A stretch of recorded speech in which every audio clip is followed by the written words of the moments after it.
Welcome to the Fix Your Sciatica podcast, where we meet with experts and clients and discuss how to manage your sciatica and low back pain without the use of medications or surgery. I'm your host, Dr. Ashley Mack, and I'm a physical therapist as well as the founder of ifixyoursciatica.com, a go-to resource for pain management. All right, so as I have been scouring the internet to try to find out what are other problems that people with sciatica are dealing with, one of the big problems that I see that isn't often addressed is pregnancy and postpartum, and also just even getting pregnant. And as you know, in this season, I'm focusing on actually interviewing experts, and I want to be able to ask questions of things that I don't have answers to. And I was really lucky to be able to get in contact with Dr. Sarah Rubin, who's a physical therapist and the owner of NOLA Pelvic Health or Pelvic Therapy, and also the owner of the Instagram handle, The Vagina Whisperer, who knows all about pregnancy and postpartum and the pelvic floor health. So Sarah, thank you so much for being on today's episode. Thanks for having me. I'm excited to be here. I'm so pumped that you're here, and I'm really thankful that you are here. Sarah, can you, if you can, tell us a little bit about yourself and your journey to where you're at today. So I am a pelvic floor physical therapist. So some of you may or may not even know that you have a pelvic floor, but everybody has one. And the pelvic floor is a basket of muscles that sit at the bottom of your pelvis, and they play a role in sexual health, reproduction, peeing, pooping, stability, and movement. So, as pelvic health PTs, we work with muscles, and I just work with the muscles in this area. I've been in this specialty for 15 years since I graduated from PT school in St. Louis, and I am now in New Orleans. I have my own clinic I work with two other amazing therapists. It's called NOLA Pelvic Health, and I have two boys I'm a full-time mom and a full-time working mom. And then I also have an online platform and Instagram, The Vagina Whisperer, which was, really created 5 years ago just to share more about pelvic floor health and pregnancy and postpartum, and a lot of the things I felt like just needed to be part of healthcare and integrated into our health education, which a lot of people don't even know that this specialty exists, yet, often people are experiencing these problems like, pelvic pain, sciatica, pregnancy changes, postpartum recovery, and we are specialists that can help them with that process. That's so cool. Yeah, pelvic physical therapy is such an amazing specialty. And I say amazing because you do such magical work. And I'm not just, trying to blow up your ego, but it's something that I truly believe in. And my wife, who's not a physical therapist, truly believes in as well. Like whenever we get an opportunity to speak with pregnant women or postpartum, and we learn about the challenges that they go through, with my background in health, like one of the biggest things that I do ask people, women postpartum is like, tell me a little bit more about like pelvic floor function. Like, are you having issues with X, Y, and Z? And what's interesting is that most of the time, I'm actually the first person who asks them about it. And I'm just like I'm a physical therapist who focuses on back pain, sciatica pain. But when I get a chance to ask them, they're like, oh my gosh, you're the first person to ask me. And so whenever I get presented with a scenario where they're having issues with pelvic floor or even hernia diastasis, I always refer them to pelvic floor specialists because there's something and we'll talk a little bit more about it today, but there's something that you do that you look at, and everything that you do is really impactful in regards to what they do. So I just wanted to, again, say thank you for that.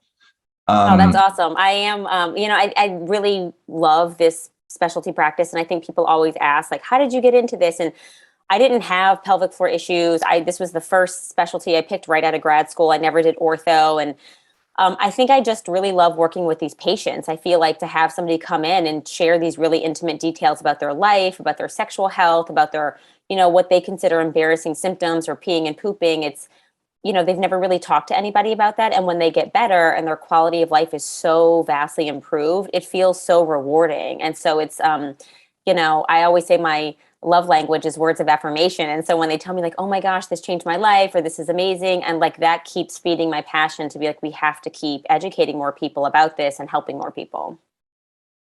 Yeah, absolutely. And same thing for me. Words of affirmation is my love language. And so it's, I'm totally vibing with that. So let's talk about the pregnancy itself in kind of like a big blanket statement. I think let's talk a little bit about some like common orthopedic issues that you see in pregnancy, and why do you think that's the case?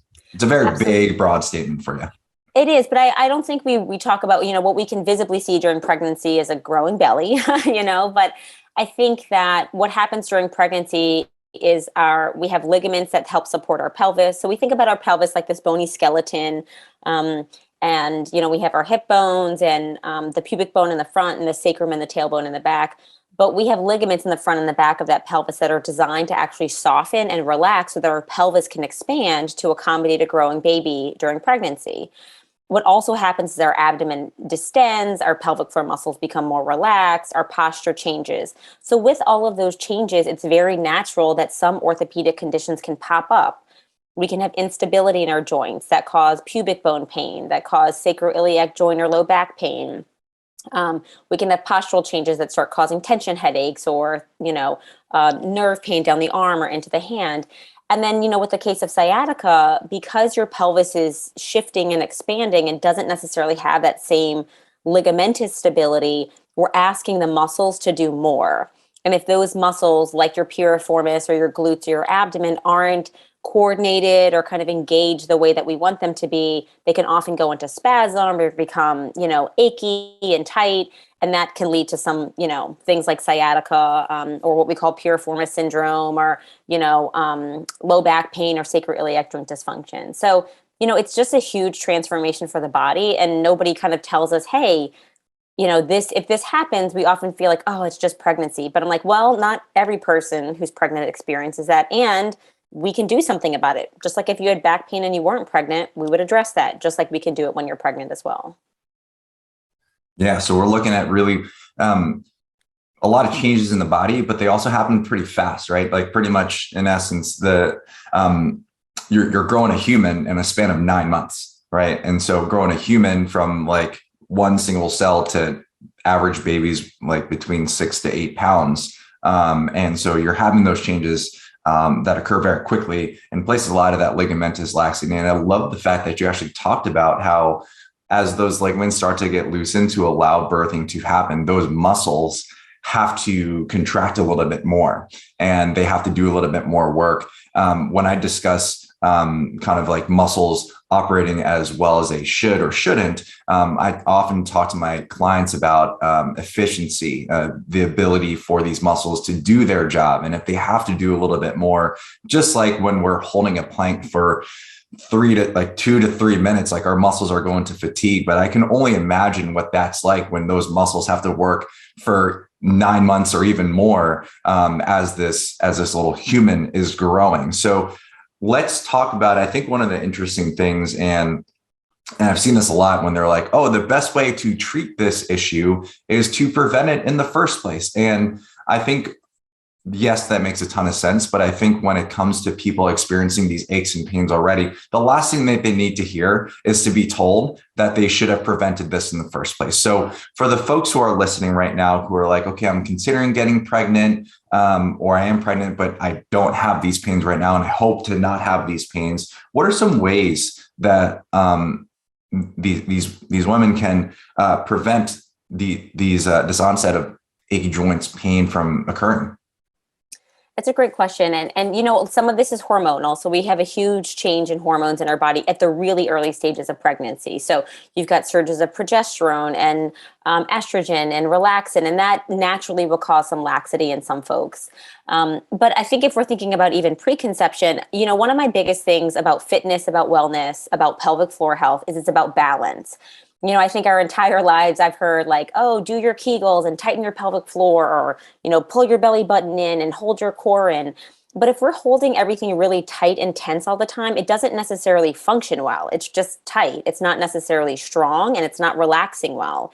So I always tell people it's about balance. So if you are doing, fitness workouts that are really focused on strengthening and tension and, tightening, you have to balance that with relaxation, whether that's using a ball or a foam roller to roll out your glutes so that you get good mobility and relaxation to your hips, not pulling your pelvic floor and tummy in all the time. It's about using those muscles with function, pre-contracting with activity, but not holding them tight and gripping all of the time.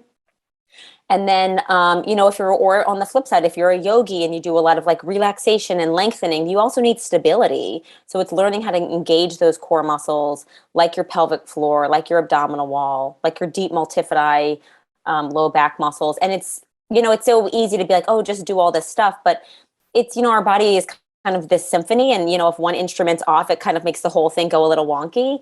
But that's why we have physical therapists like ourselves. But I just encourage people early on that it's about balance. You don't need to go home and do 1,000 Kegels or crunches a day, but if you're doing strengthening, balance it with some stretching and massage. If you're doing a lot of, relaxation, lengthening work, you need to also work on core strengthening and stability. So it's kind of going to be the same thing all throughout pregnancy as well. We are going to take a quick break to tell you about our awesome new program called the Sciatica Protocol. If you don't have the time to see a professional, but are tired of trying to figure out this recovery on your own, then the Sciatica Protocol is for you.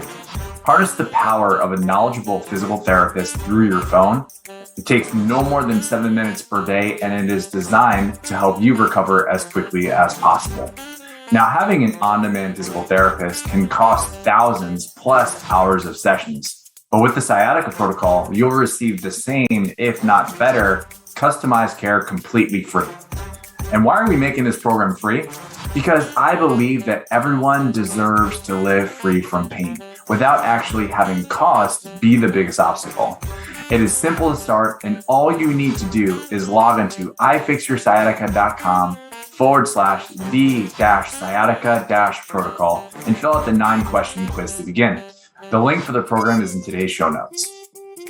I love that. I think the concept of balance is like, well, it's like physical fitness balance and being able to take care of our bodies, but then also just life balance as well, because it translates onto how we carry our stresses, emotions, things physically.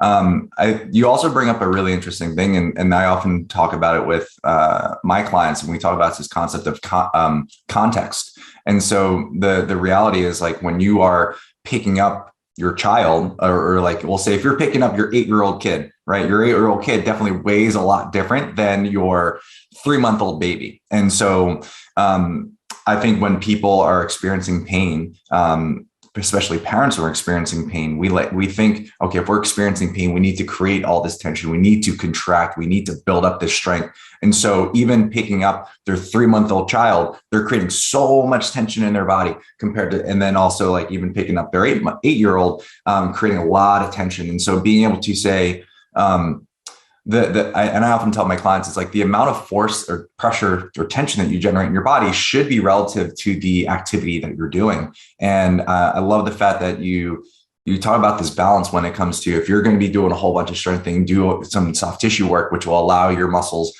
to relax and give it an opportunity to function well. So I love that. So let's talk about some. And we might take a deeper dive as we go in through this conversation as well. But what are some general ways for pregnant mothers to actually manage their sciatica pain, like from what you've seen?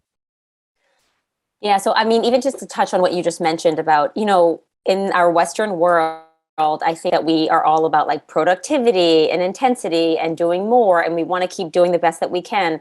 And I think it's hard sometimes for pregnant moms to be like, okay, my body's changing.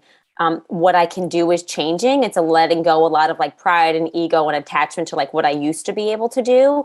And it's saying like, okay, this is a season of my life where my body needs something a little bit differently. So you can continue to work out. You can continue to lift weights and do CrossFit and run. But you do have to modify. I mean, I think that if we're asking our body to perform at the same level it was before, we're either going to be disappointed or we're going to injure ourselves. And that's, again, we're going through a huge transformation where we need to meet the body where it is, and we can train our bodies to do that. But it's also okay to take a step back a little bit for the greater good of the long term of your body. So some of the things that, some of it is just day-to-day stuff. So even starting with the basics of like, how do you sleep at night? When you start sleeping on your side, I tell people to, put a pillow between their knees so that they're in a nice neutral pelvic alignment. Tuck a little pillow under your belly so that once you start having a little bit of a baby belly, you've got that weight supported and your trunk isn't rotated or shifted. When you're sitting, make sure that you have your feet are flat on the ground. You want to try not to cross your legs and kind of twist them up like a pretzel. And, having things that kind of promote more neutral alignment versus kind of asymmetrical alignment that could shift your pelvis because you've got more laxity or put a little bit more tension on certain muscles that aren't quite ready for it. I think also when it comes to pregnancy, I focus a lot on core stability in the first, 2 trimesters. So learning how to engage and relax your pelvic floor with movement, learning how to engage your transverse abdominals, so those deep abdominal wall muscles with exercise.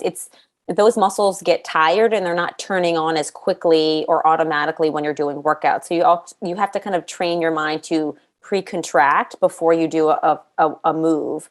And that's going to help protect your abdominal wall. That's going to help protect your ligaments and stiffen those ligaments and then protect your pelvic floor. So it's just getting down some of those really foundational basics. And then I tell people you have to work under your threshold. Like if you experience pain, if you experience leakage, if you experience diastasis recti or abdominal separation, you have to work underneath that and kind of stay in that range so that you're not pushing past what your tissues can handle. When you talked about thresholds, like a big light, like shined in my brain, because I think thresholds is really important. I think it's really easy for us to ignore our limitations and like what we're capable of. And so I'm very appreciative. Thank you for saying that. It's huge. You brought up trimesters.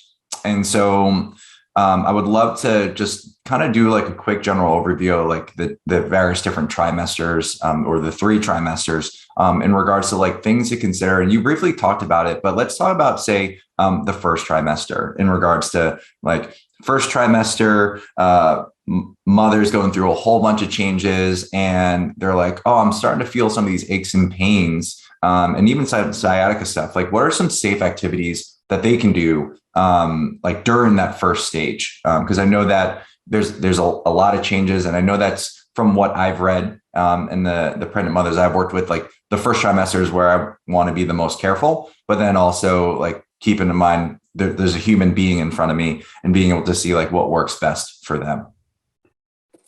Yeah, when it comes to fitness and exercise, I think most people can do what they've always done for their first trimester. You're not going to feel weight-wise or tummy-wise that much of a change. But again, you already are having these huge surges of hormones that can change your pelvic stability. So you already want to be thinking about that pre-contraction of pelvic floor, that pre-contraction of your deep core muscles, making sure that you feel really confident in how to activate those. So just starting to look at your form a little bit and making sure that you're doing those things, you can automatically start rolling out your glutes and, things like that to just make sure that your muscles are externally staying nice and relaxed. And then gentle stretching. You're not at a point where you have to be so cautious. You can continue to do yoga. You can continue to do your figure 4 pigeon pose to lengthen the hips and the rotators. But the only other things are, you may start to feel nauseous. So a lot of people don't want to work out at all during first trimester, which is okay. I always say if you can do anything, just walk. Like just movement is key for any stage of pregnancy. So don't be too hard on yourself if you need to take a step back. And then just movement is key, hydration. And you also have a ton of blood volume. So you might feel like you are not able to kind of catch your breath as much, even though you're just really early stages of pregnancy. I think a lot of people underestimate the power of walking and how amazing that is. I wouldn't get pregnant because I can't, but I think one of the things is underestimating how impactful like walking can be in regards to the act form of exercise in regards to physically, but also just like stress wise as well. I used to live on the East Coast where you would probably only have about 3 months of like really nice weather, and the rest of the time it's either too hot or too cold. I wasn't a big walker over there. And then when I moved out to California, it's like perfect weather all the time. So I'm outside every single day. And you living out in New Orleans, and I said in our email that New Orleans is actually like my #1 favorite food city. We literally would walk miles and miles and miles. And I didn't have the opportunity to work out just because we were on vacation. But walking is probably one of the best exercises to do. And it requires no equipment. And all it requires is just some nice weather, which hopefully the majority of the folks are able to experience. So, all right, so we have the first trimester. We moved past that. Let's talk about the second trimester in regards to like unique things that mothers should be looking out for, or like can or cannot do during that time. That's a great question. So second trimester, you're going to feel like you're going to start to slow down a little bit. You may feel really, really good energy wise, because if you're past the first trimester of nausea and, morning sickness, you may actually feel like you're having some better energy. During the second trimester is when you actually want to start thinking about lying on your back less. So when you're sleeping, you want to start lying on your side. Even when you're doing workouts, if you want to start doing more things on your side or hands and knees, plank position versus lying on your back for an extended period. The reason for that is the weight of baby is getting greater, and that puts more pressure on your inferior vena cava, which is the super important vessel, which brings blood flow to the placenta and to you. So some of the things I tell people, like if you're lying on your back, you can do it for 3 to 5 minutes as long as you're moving. But if you start to feel lightheaded, nauseous, kind of, cold sweats, then you just need to lie on your left side to improve your blood flow. I also kind of I'm not a very you can't do this, you can't do that, but this is when your abdomen starts to really lengthen and stretch. So minimizing or avoiding certain things like crunches, bilateral leg lifts or double leg lifts, things that cause a lot of, that require a lot of significant abdominal activation, or they're going to kind of put you into this abdominal crunch position, you want to start avoiding, because it's just going to increase the likelihood of that diastasis recti or even a hernia, which is an abdominal separation or tear. So, doing more things, rolling to your side to get out of bed, rolling to your side to get off a yoga mat. And then when you are doing workouts, you may want to drop your weight a little bit, drop the intensity of your workouts. You can still do higher intensity things, but you may not want to do double unders. You may just want to jump rope. You may not want to do snatches. You may just want to kind of take things a little bit slower. So, again, you don't have that same ligamentous stability and support. So slowing things down, reducing your weight, we always say listen to your body, but it's true. If something doesn't feel right, it's not right. So I would probably just back off a little bit of things, but still focus on activation, exercise, and strengthening. Listen to your body. It's a very important thing. I think it's so easy for us as humans. And I often talk about this with other people. It's like one of the big things. I mean, there's many things that separate us from animals, but one big component is our ability to overcome those signals that we get from our body. Like you see a dog and they're walking outside on a hot day. Once they get too hot, they just sit and they just stop. They don't know that they're like 2 blocks away from home. They're like, I'm too hot, I'm just going to sit down. But for us humans, it's like, okay, well, it's really hot, we're really tired, but we know we just have 2 blocks left. Our higher centers of our brain can actually make us say, okay, we're going to walk just those 2 blocks. We can rationalize and create that. And I think in this fast-paced world, it's really easy for us to ignore those signals. And so thank you for saying, listen to your body. I don't think people give themselves enough credit in regards to listening to their body and saying, what is my body telling them? And so that's really, really helpful. Let's move on to the third trimester, right? So third trimester, home stretch, kind of. Let's talk about that. What are some things to consider? What are some unique things that we should be thinking about? Yeah, it's definitely the home stretch. And I think most people feel like, yeah, I'm getting really ready. So, it's interesting in the first 2 trimesters, I'm focus on strengthening, stability. In the third trimester, I really start encouraging folks to focus a little bit more on relaxation, slowing down, yoga, breathing, more mobility. When we think about the pelvic floor, I think the narrative has always been, you need to have really strong pelvic floor muscles to push that baby out. That's actually not the case. We actually want your pelvic floor muscles to be relaxed, to be able to lengthen, to be able to soften, and just move out of the way, because your uterus contracts and pushes the baby out. So we just want your pelvic floor muscles to move to the side. And if they're super tight and contracted, that makes it harder to do that. So in the third trimester, still walking, still movement, still kind of, what feels good is fine. But I do say start integrating more stretching and relaxation. If you are into yoga and poses like a child's pose, or malasana, which is a deep squat, a figure four stretch to kind of like release the hips and the rotators, different happy baby pose to open up the hips and the inner thighs, everything where we start thinking about just softening and lengthening. And you're holding these poses and you're just breathing. You're not going to feel like this super deep pelvic floor stretch. You're just putting the pelvic floor in a relaxed position and breathing into that. And that's going to help your muscles soften. And that's what we want to do during birth. If you're attempting to have a vaginal birth, we want things soft and relaxed. And so you're going to be in those positions for a prolonged period. So we want to train for that. We want to practice for that instead of getting into the labor and delivery room and you're like, wait, what am I supposed to do right now?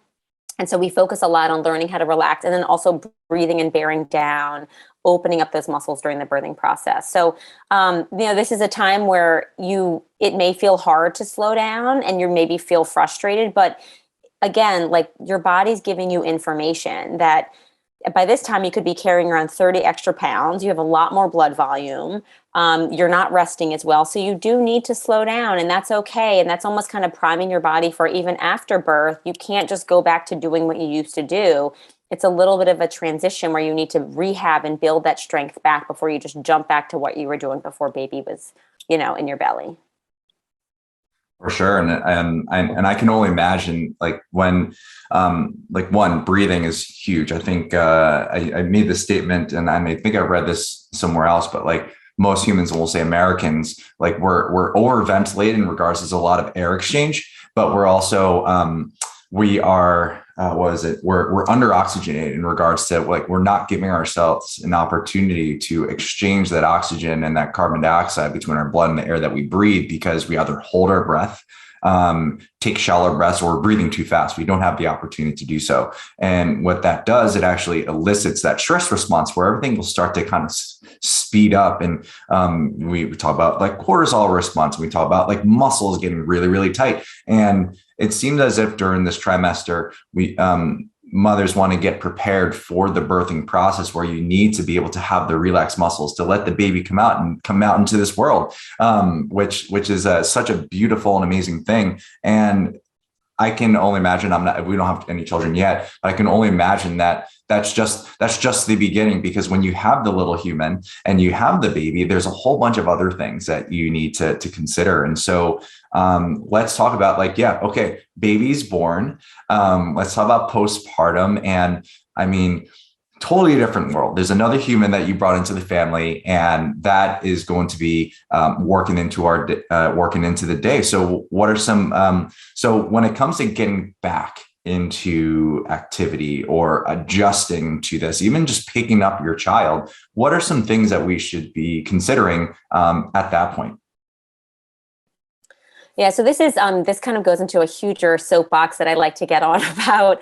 I think what we are expecting of birthing people in the United States is kind of just too much, to be honest with you. I mean, we don't have, paid maternity leave. There are stats that show that, 1 in 4, moms who have just given birth are back to work within 2 weeks, and you're literally still bleeding at that time. I think that people are working until literally days, hours, minutes until they are giving birth and going into labor. And it's hard because I think our society is like produce and expect and like focus on getting back versus like, hey, where is this person now? What do they need? And what can we do to support those people?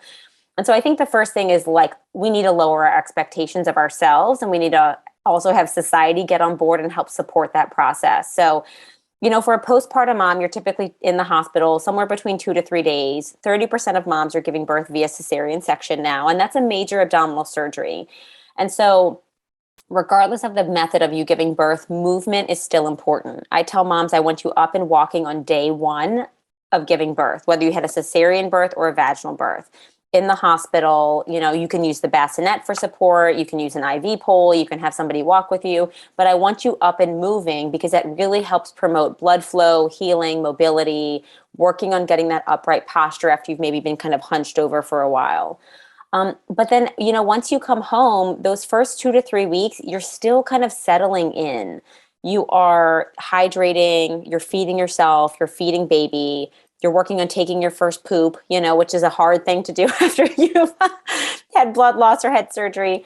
So I tell people to take stool softeners and, plenty of nutritious foods, but you just want to slow down and kind of, it's hard and it's antsy and you're exhausted, but you need to kind of just give as much respect to that early phase as you can.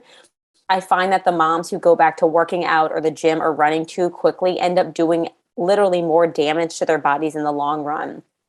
These muscles have gone through, your pelvic floor and core have gone through, 9 to 10 months of stretching and lengthening.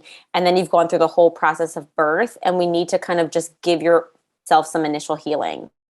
After about 2 weeks, I say start going for longer walks. You can start going out of the house, going down the block, pushing the stroller.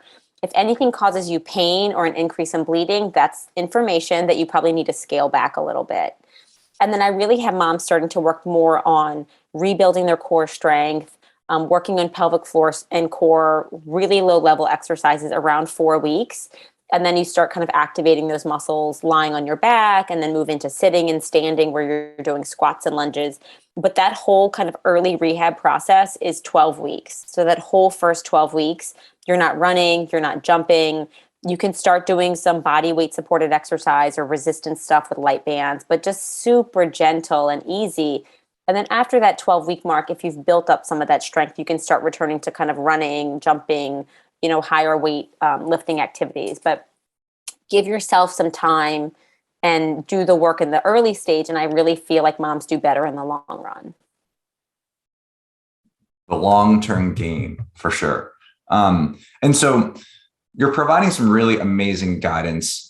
This is more information that I've ever had the opportunity to be able to see. What are we looking at in regards to who are the professionals involved with this journey? Because I know that when I speak with new mothers and I'm like, okay, tell me a little bit more about your experience. Like, are you clear to do X, Y, and Z? Have they told you? Have they given you any guidance?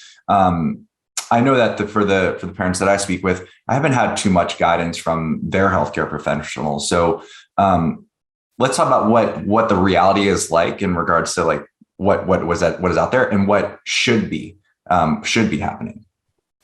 So, typically it's your medical provider, like your obstetrician or your midwife, who's going to do a check-in with you somewhere between 3 to 6 weeks postpartum. I would say pretty standard in the US is 6 weeks postpartum. But if you can imagine how much happens in those first 6 weeks that moms aren't getting guidance, I mean, I think that that's unfortunate because that's the hardest part is the early stage. At 6 weeks, you usually check in with your medical provider. They may or may not do a pelvic assessment and they'll say, thumbs up, things look good. What do you want to do for birth control? And you can go back to sex and exercise, as if those are the first two things that a new mom wants to do, which is not the case. But, really, they're not cleared to go back because they haven't checked in with a pelvic floor physical therapist that can assess their pelvic floor function, assess their strength, endurance, stability before they go back to just doing what they were doing before. And then research shows that 40% of moms are not even attending that postnatal visit. So almost half of women or moms are not even getting that thumbs up to know that things are okay. Again, we're going back to work. We have other kids we have to care for. We don't have childcare. We know that visit may not give us a whole lot of information. So people may say, hey, do I even need to go? So, but yes, you do need to go check in with your medical provider. But I actually encourage all new moms to check in with a pelvic floor physical therapist between 4 to 6 weeks postpartum in person. And if you want to check in with someone before, you can go earlier, or you can even check in with them via telehealth. I mean, we've helped moms work through so much virtually, just pain, pubic symphysis pain, sciatica, constipation, hemorrhoids, prolapse. And then when we see them between 4 to 6 weeks, we can say, okay, are you ready to start doing exercise? Are you really ready to return to sex? What can you do to get your body ready for these things and be their guides? I mean, I think that any other surgery or major physical trauma you go through in the US, you get physical therapy. I know fathers who came in with their wives and they're like, I got more physical therapy for my broken pinky than my wife got for her C-section birth. And that's unfortunate because we really need to offer moms guidance so that we're preventing issues in the long run and then getting them back to full function to work or care for their families. This is why I'm so thankful for professionals like you, because every new mom I talk to, I'll say, oh, we should get them like so-and-so's number. And so in regards to like working with people virtually, you can help a lot of people and your company can. So if a new mom or a mother to be, or someone who is experiencing pelvic floor issues, and they're like, you know what, I really want to pick Sarah's brain. I think Sarah can help me and her company can help me. What is the best way for people to get in contact with you, and how can they work with you? Thank you for asking that. So I have a team of PTs that work with me, and we do online consults. So it's, one-on-one, and it's great. It's so convenient. When you're a new mom, like getting to an appointment is really hard. Getting in touch with your doctor is hard. And so I think, you're able to pick up it's a telehealth kind of confidential platform that we work on, and you literally just schedule the visit and we send you the link, and then you're able to talk with the pelvic PT and ask questions and get guidance and education and things like that. So we offer that for one-on-one. And then I also have an online platform of exercises. It's on-demand workouts for every week of pregnancy, focused on that core stability, that strengthening, exercise modifications for your pelvic floor and core.